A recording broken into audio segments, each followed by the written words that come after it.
everyone, it's August 21st, the day before New Comic Book Day, and I didn't have a chance to talk about some of the recent comics that I've been reading in a video in a while. So I thought I'd actually take a look at last books and also some other books I've had a chance to read and give some thoughts on them. I think there's been some really great books on the market lately, so just wanted to kind of give you a quick rundown of a few that I enjoyed that came out last week, and also one that came out a little bit longer ago, but that I've just recently had a chance to read. So let's kick it off. We've got a little bit of everything this week. So the first book is Extermination #1. This is a new book by Ed Brisson, Pepe Larraz, and Marte Gracia. And it is purportedly the story of the original X-Men, the original 5 X-Men that have been in the present day for the last, I think, 5 years or something like that, maybe longer, about them going back to the past or going off stage in some way. And even though it looks from the outside, looking on the outside in, it looks like kind of a house cleaning kind of event where they're looking to streamline the X-Men a little bit. I thought the first issue was very attention getting. There's some gorgeous artwork. Pepe Larraz and Marte Gracia just absolutely killing it on the art. I can't show a whole lot of it without spoiling it, but I think it's safe to show this page.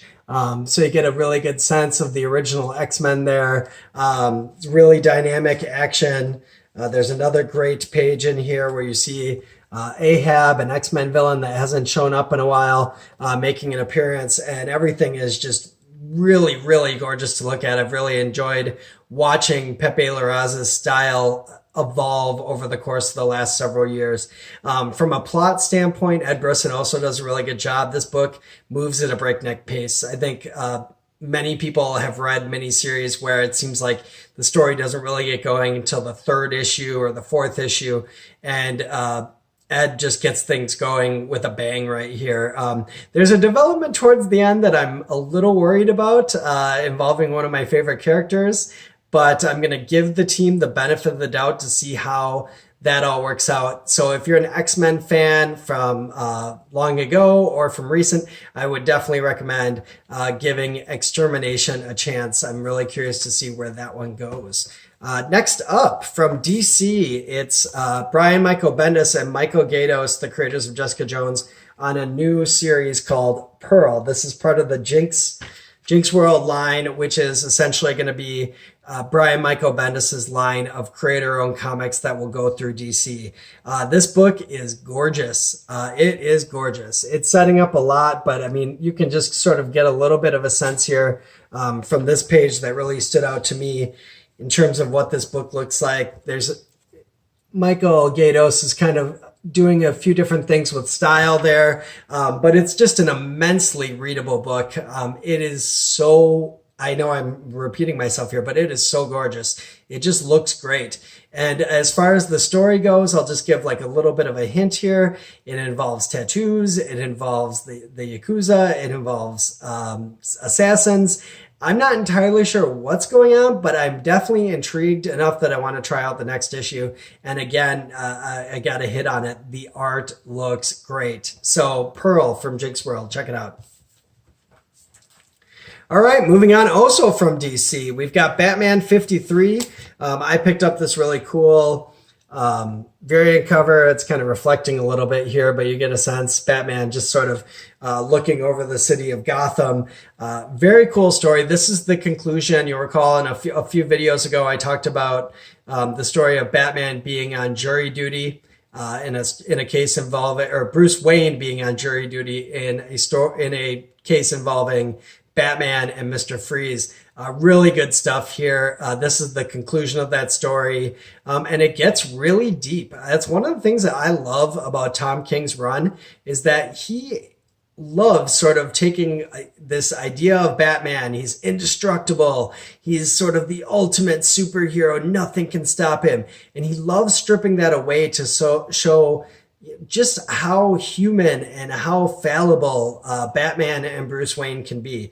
So it's just really enjoyable stuff. There's a lot in there to think about. It's actually made a few headlines last week with some of the it's sort of King's thoughts in relation to how Batman would think about religion and what that looks like. And I think it's really open to interpretation. And one of the things I really admire about Tom King as a writer is that he does not want to make it all about what his interpretation is of it, even though he wrote it. I saw him just post today about how it's the reader's interpretation, and he doesn't want to get in the way of that.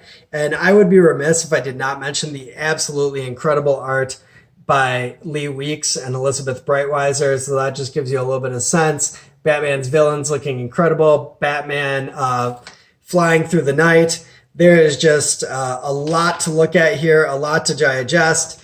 You get sort of this classic juxtaposition. On one hand, you can see Bruce, and then I'm trying to get it with the video here, with the lighting, but you can see Batman on the rooftop. Just really classic stuff. And again, really curious to see where that goes. The bat wedding that wasn't definitely made me feel a little sad. You can see my Selena back here in the background, so it's definitely a fan.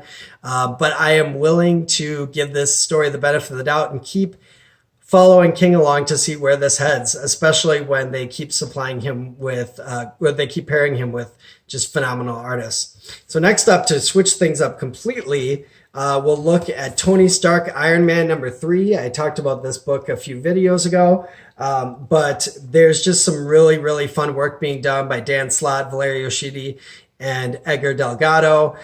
This issue takes place in sort of a virtual reality. I love the Tony Stark in this book. He's a nice mixture of sort of a more old school Tony Stark paired with the Tony Stark persona from the MCU. So it's got a little bit of that Robert Downey Jr. swagger in it, but not too much. So that detracts from things. And Dan Slott is also doing a nice job of building up a supporting cast here. I think that if there's someone that steals the book, it's probably Machine Man. There's a great part where he kind of crashes the party and has some hilarious dialogue that I found myself rereading a lot. So again, when you've got Batman, that book was very serious, very somber, very thought-provoking. So in a lot of ways, it felt like eating a really yummy dessert to read Iron Man after that, because Iron Man is just a lot of fun. And that's not to say that there's not depth to it.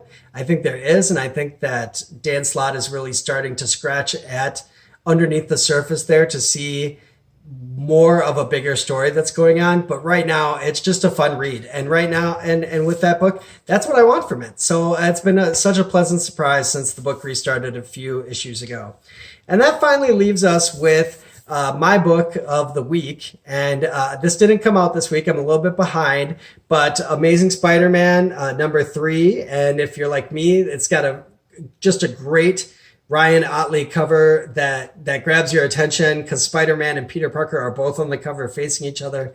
There is a story explanation for that in the book. That's a lot of fun, and it's exploring this sort of idea of, can you split power and responsibility?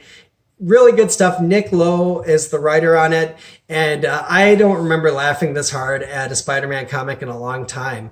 It's filled with humor. It's filled with all these sort of classic asides that you would expect from a Spider-Man book. And Ryan Otley and Cliff Rathburn, who has huge fans of their work on Invincible, it's just the perfect marriage of artist and character. Their Spider-Man is just so fun to read about. It looks great. Laura Martin on colors, just absolutely just destroying it. She's just doing amazing. So all of them are working together in concert to really make Amazing Spider-Man a book that, if you're not reading it, I would definitely recommend picking it up and giving it a try with the fresh new creative team. I think with Nick Spencer's style, since his Captain America and Secret Empire run were really serious stories and really topical, I think people sometimes forget that this is the same writer that wrote Superior Foes of Spider-Man a number of years ago, which was seriously one of the funniest books that Marvel's ever put out, as well as Astonishing Ant-Man, which I loved that series. Just That was a hilarious series. So if you're a fan of Ant-Man from the movies, I would definitely recommend checking that out as well. But if you're looking for something new from Marvel Comics, you can't really argue with the return of a random villain like the Tri-Sentinel. I think he first showed up when I was reading in middle school or something like that. So I just got a huge kick out of this issue. Definitely recommend it for people. So I want to thank everybody, and hopefully I'll be back soon. Remember to like and subscribe, and feel free to comment in the chat. Thanks.